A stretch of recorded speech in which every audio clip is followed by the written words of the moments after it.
My father was murdered back in December 2006, the day after Christmas, by my nephew. I'm the mother of Timothy Jones, Jr., who was killed on January 23rd, 2008. It was my brother David, who was murdered in March of 1991. And the crime, 19 years ago.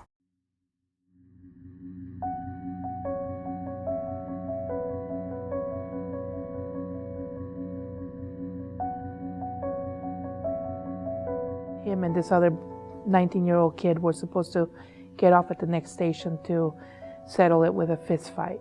And instead, the boy pulled a gun out and shot him several times. Kirchner came in the back door and hit him over the head with a metal pipe, and then they held him down and just kept beating and beating and beating. And the guy immediately just pulled out his gun and just started shooting. Next thing I know, two men came into our room with handguns and shotguns, racking the shotgun so we'd know the shotgun was loaded, screaming. They eventually raped my daughter with a shotgun, and they shot my husband in the back and killed him. This is what Ross looked like the morning when he went to work. My sister called me. I still remember. It was the day after Christmas. I was sitting on the floor eating a bowl of cereal, and my sister called me hysterical. She just found him. This is how I seen Ross that night, the first time when I got to the hospital after he had been beaten that day. She was saying, oh my God, he killed Dad, I can't believe it. And I'm like, what are you talking about? And they told me, did I know Timothy Jones? And I said, yes, he's my son. So they wanted to come in and talk to me. And waited and waited and waited until somebody would get on the phone. And I asked the police officer, my dad dead? He said yes.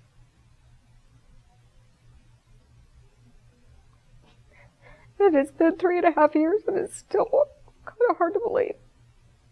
So when I let them in and then they told me what happened, I actually didn't believe them. I call it being the queen of denial. If I ignore it long enough, it didn't happen. I remember immediately getting angry with him and saying, why are you sending these people to my home? That cannot be my son. I have not identified the body. How do you know that's my son? You just don't send someone to my house saying my son is dead. Got home to find my youngest brother leaving the house with a shotgun. He was going to go figure out who killed his brother. I'm just glad that the thing that killed him, because I don't even want to call him a man, because he's a coward. It's just, I'm glad that he's in jail, and I hope he goes to prison. I wish he could go to prison forever. I kind of hesitate to be around people sometimes because I know if they say the wrong thing, I might lash out at them because you have this anger that it's just not me, but it's there. I'm sorry, but I can't forgive him, and that's not my job anyway. That's between him and his maker. It's not up to me to forgive. I wonder, there's 4 of us. None of us are married, none of us have kids. I kind of wonder how that would be different.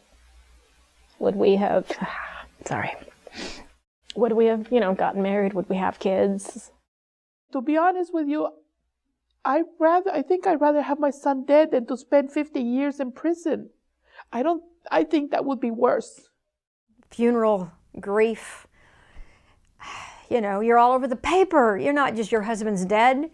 You're on the front page of the paper. Your daughter's plastered all over the paper and she's 17 years old.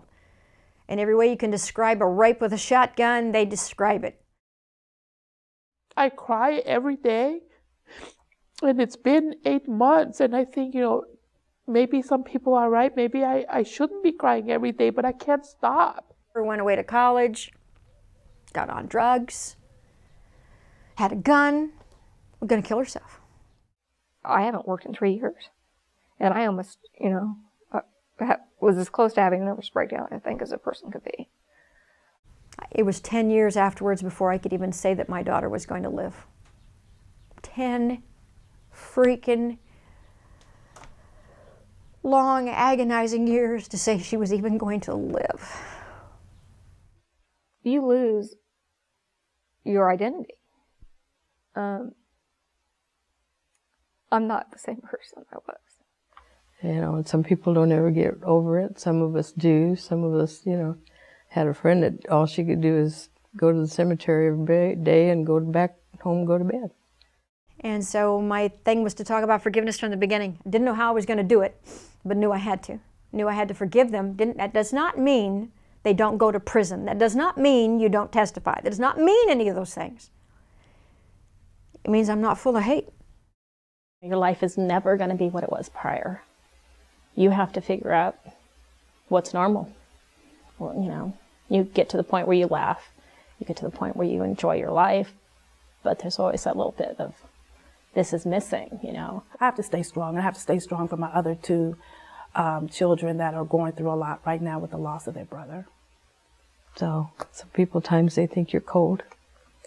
But I, always say, nope, you got to have a laugh. You got to still laugh. And I think you make a choice when something like this happens. You could become a bitter individual, which is what my sister has done, or you could make something positive come from it. And that's what I chose to do. And I know that's what my dad would want.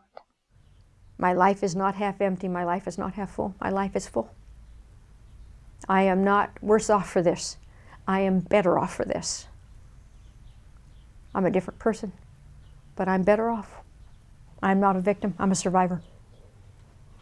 And by God, there's a huge difference between being a victim and a survivor.